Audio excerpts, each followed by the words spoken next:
Hello, everyone. This video is going to cover how to determine the correct level of code for outpatient procedures in the evaluation and management section of your CPT manual. It's often called the E&M section. For short, we usually call this leveling, and I have talked about it a little bit in previous videos, but we're going to actually do some of it today. So let's get right into what is required for leveling. So if you don't know what leveling means, please go back and watch my previous video. But basically, it's how we pick the right code in a certain section in E&M.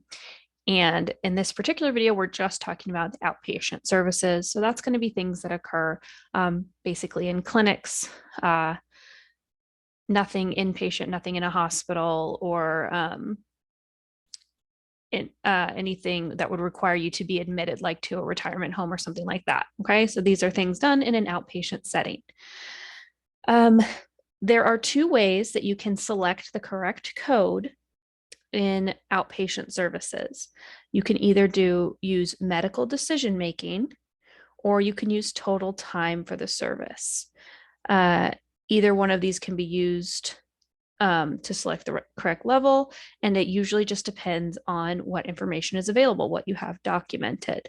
But you can either use medical decision making or the total time for the service, whatever better documentation you have or however you feel more comfortable doing it. So if that doesn't make sense to you yet, don't worry, we are going to get into it.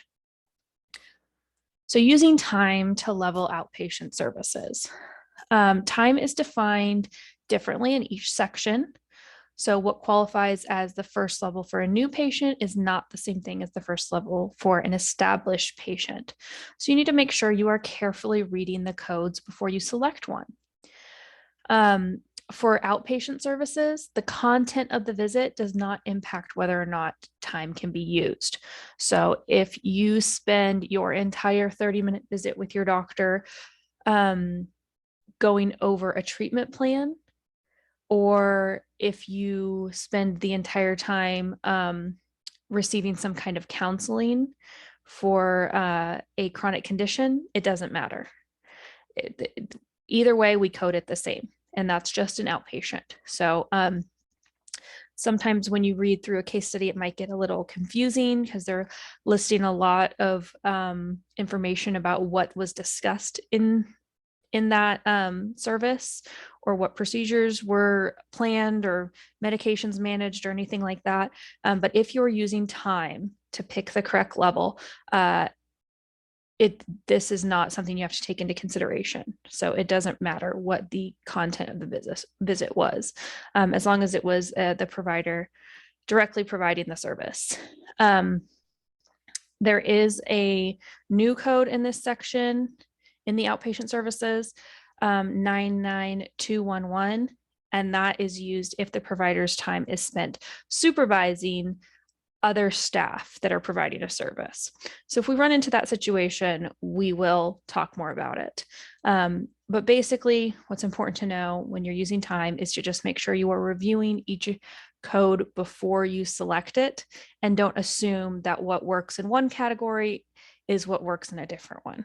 Also, always review the common guidelines before using time, because they do have that good section just explaining how time is used for all E&M services. All right, and before I get into this, I'm going to switch over to the actual manual so I can show you where time is listed in some of these codes. Okay, so here we are with our CPT manual.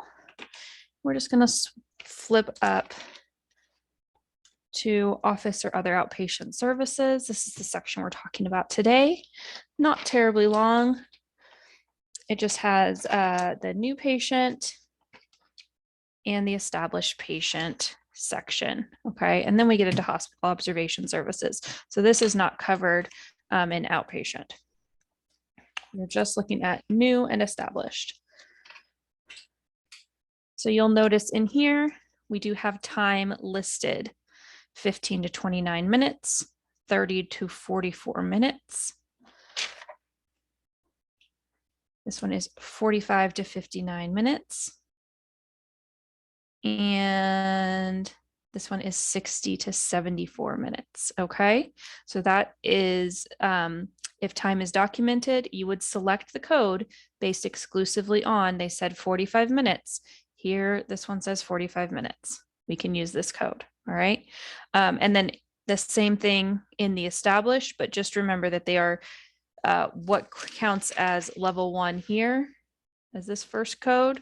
That does not transfer to this first code in established patient. Okay, so you need to make sure you're reading through carefully, because the first one that lists time is actually the second code here, and it is 10 to 19 minutes. So the codes are not the same. And if you want to go through and circle or highlight whatever works for you, to draw your attention to how many minutes are listed in that code. So you are able for this section to pick a code based exclusively on time, if it is documented in the progress note. Okay, so that's what we're talking about when we mention time. I'm going to switch back over and we are going to get into medical decision making. Okay, so you can also level E&M codes in the outpatient section using medical decision making. Often this is abbreviated to MDM. And MDM is composed of 3 separate components: number and complexity of the problems that were addressed, amount or complexity of the data that the provider needs to review, and the risk of complications or morbidity. So there are really good definitions of each of these in your guidelines, and I can show you where those are, but I'm not going to get into exactly what that means in this video, because we are going to actually look at a table that's going to help us figure it out. So your manual does include tables that will help you determine the level of MDM. In the Bucks 2022, this is on page 17. It's table 2. So before I go and look at it, what is important to remember is that if you are selecting a level of MDM from this table, which is the table in the guidelines, then 2 of the 3 elements must be met or exceeded by that level. Again, this will make more sense when we're looking at it, but just keep that in mind. There are additional tables in this manual that will help you code once you know the MDM, and those in the Bucks are on page Roman numeral 25, and I'll show you those as well.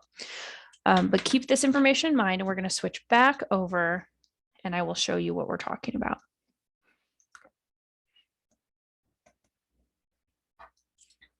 Okay, so if we go and look at the guidelines, which remember starts on page 5 in the Bucks, and then the common guidelines started on page 6, and I've already reviewed those in the other video. And guidelines for office or outpatient services start on page 13.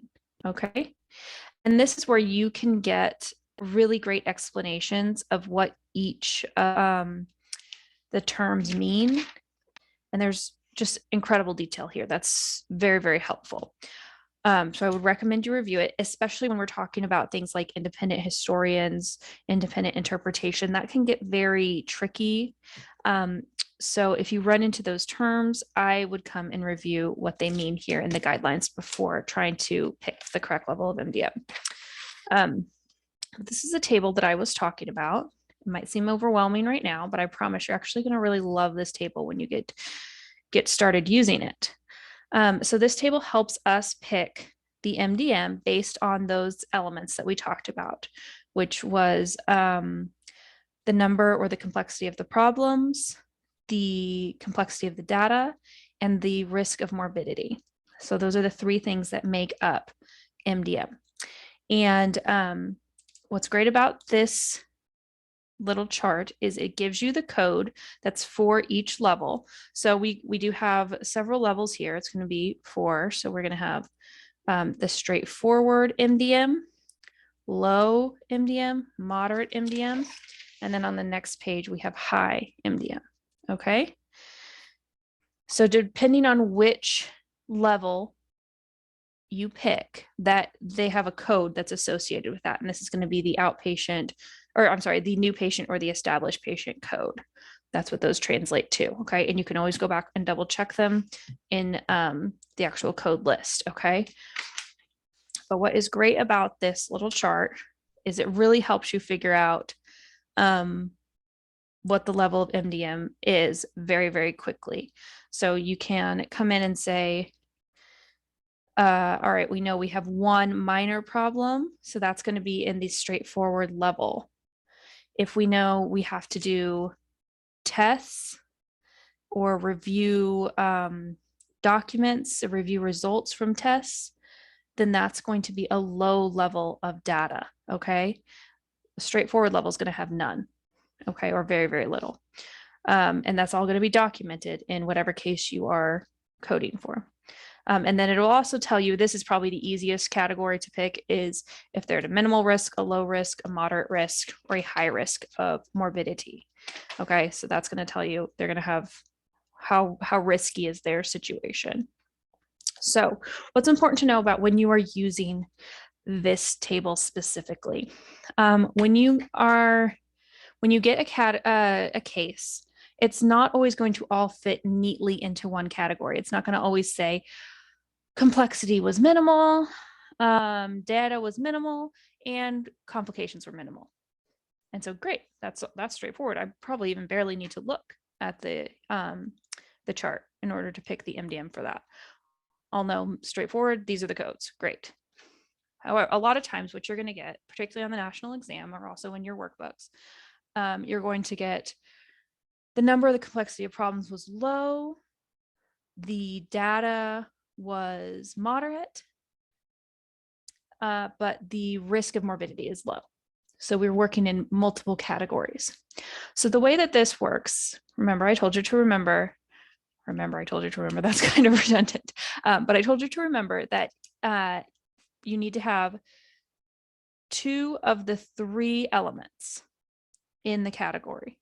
They need to meet or exceed the category. Okay.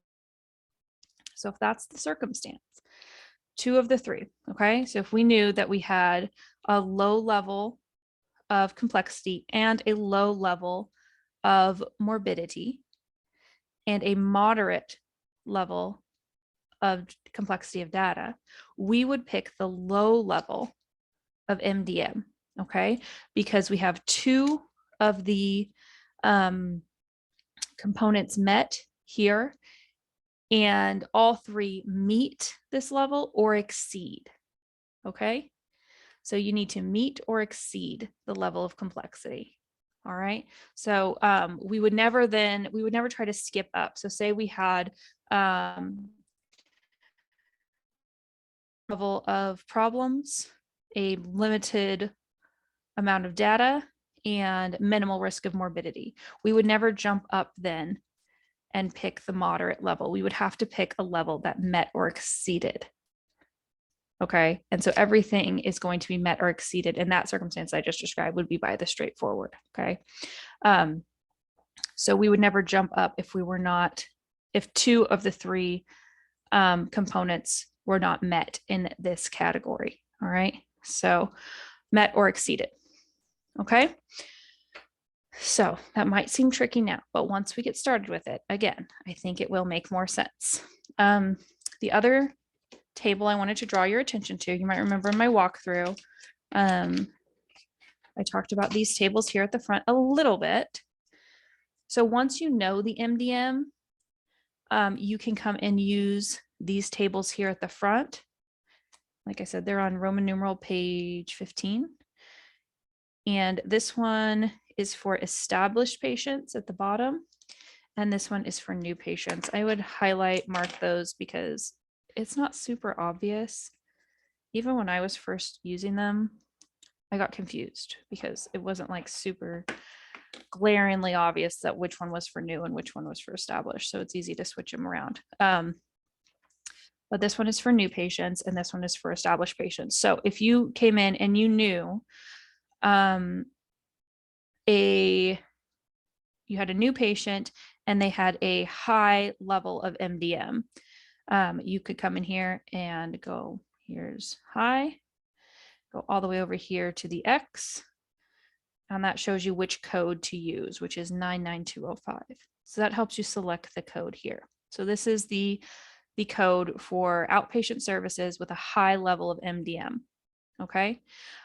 Alternatively, if you do know the time, you can come in here and it gives you the time again, and you can select the correct time. So say that was a 70-minute meeting or appointment, come in here. And again, that'll direct you to the correct code.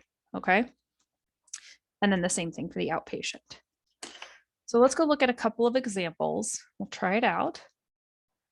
And then you all will have the chance to do more in your homework, in your workbooks, and you can ask whatever questions you need to ask in the discussion.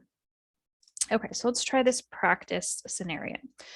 A new patient is seen in the clinic. The provider performs a medically appropriate examination and determines the patient has one self-limited problem, which does require additional testing and the review of those results.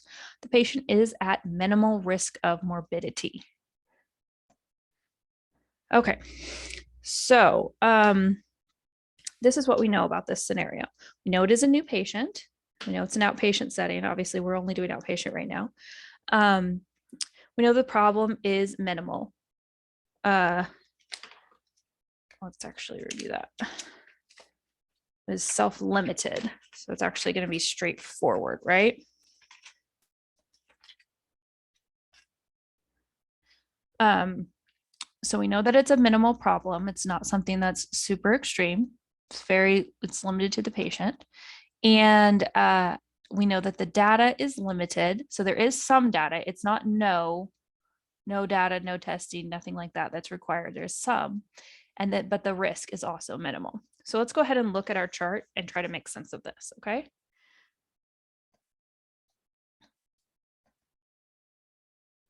Okay. So if we are looking at our patient, make sure you can read that. Okay, so like I said, the problem was minimal or self-limited right here, okay? It's a minor problem. Okay, so I see any of those terms used to describe a patient's problem. It's self-limited, it's minor, it's something superficial, a very straightforward case. So this was setting us into the straightforward level of MDM, okay? The data, however, is not minimal or none.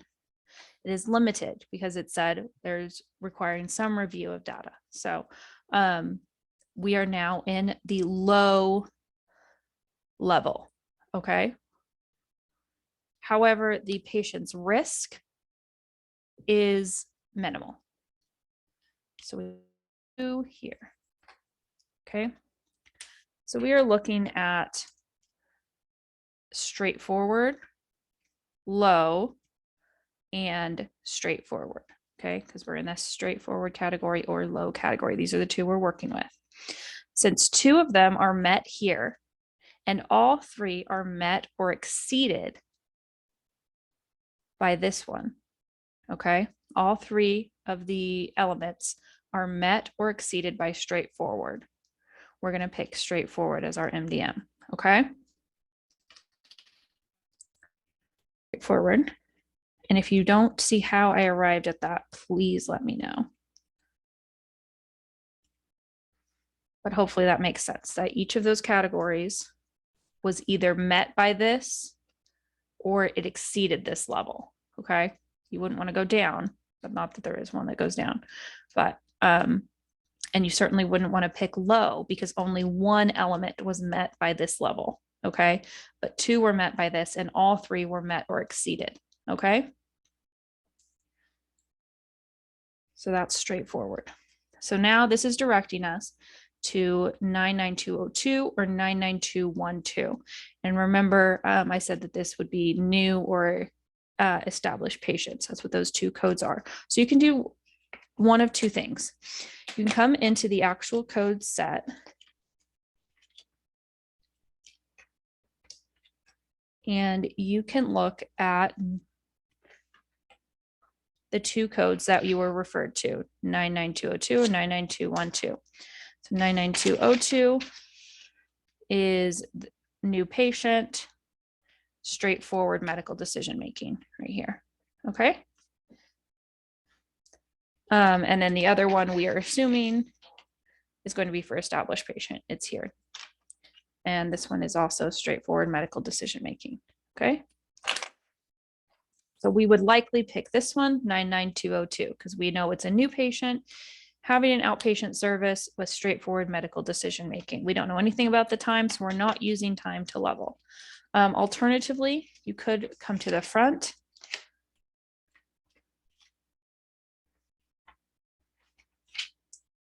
Come to your new patient chart. We know we have straightforward.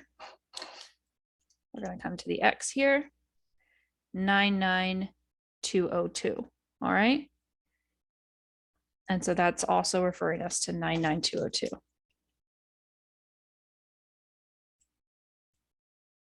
And I also forgot to mention this, but regardless of the service, whether it's new or established patient, it does require a medically appropriate history or examination.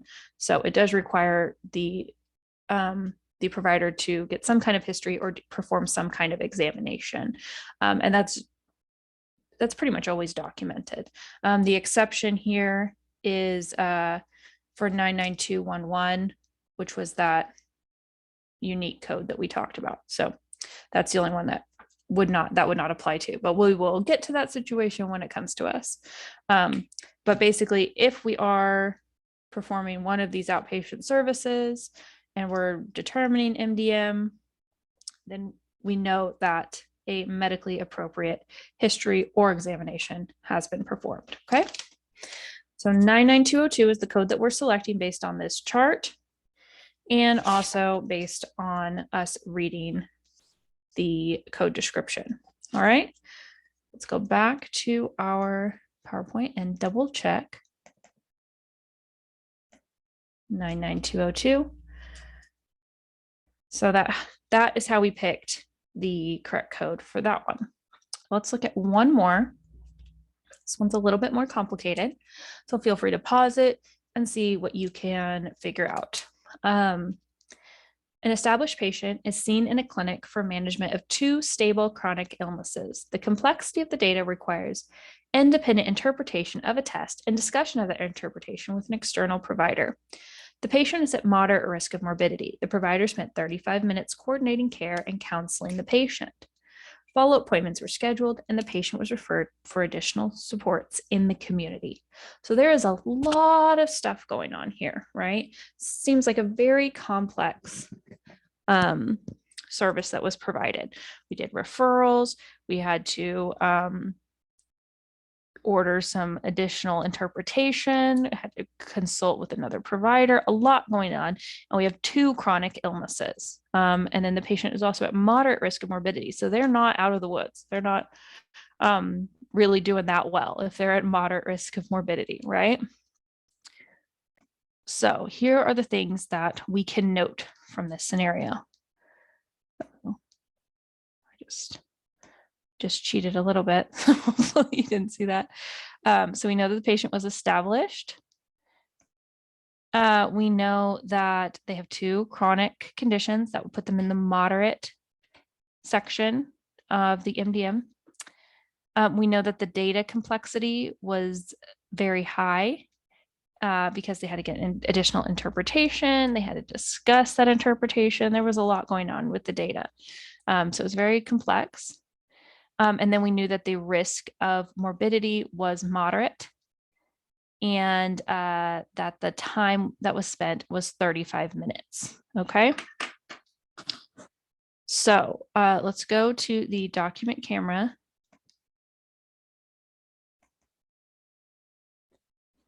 All right. So we know all of this stuff about our patient. But in this scenario, so yes, I've got all these things, and I can come in here and I can use this chart, and I can pick the correct level based on these elements here if I'd like to, because they're available and I can go through and I can work it out that way. But I also have this 35 minutes, right? So what I would do if I were you and I was in the national exam, I would come to my chart over here. I would double check that I'm in the outpatient services, established patient, and I'd come down here to 35 minutes. So this is 30 to 39, and that is going to line us up with 99214. Okay, and that's what I would pick. You may come in and double check it in here if you'd like. This is an outpatient office visit, established patient, medically appropriate history, and moderate level of medical decision making for 35 minutes. Well, 30 to 39. Okay, so I would pick 99214 in that scenario. Let's switch back, and I know I already showed it to you, but we will double check it anyway. All right, so we have an established patient. We spent 35 minutes coordinating care and counseling the patient. Based on what we know from the guidelines, we can use the MDM or we can use time. In this scenario, we're going to use time because one is going to save us time, right? We have that 35 minutes there. We don't necessarily have time in our national exam to go through and work through that chart if it's really complicated, or if we're getting overwhelmed, or if we just really need to move on and we see that 35 minutes, and that's going to be our saving grace. And we are going to pick 99214. Okay. So that is how we level for outpatient procedures in E&M. Okay. If you have questions about it, if this seems crazy to you, which I mean, I don't blame you if it does, because it is kind of a whole new way to figure out codes, right? Definitely post your concerns, your questions, whatever you'd like in the discussion, and we will walk through more problems together. Okay. All right. Thank you all. Bye-bye.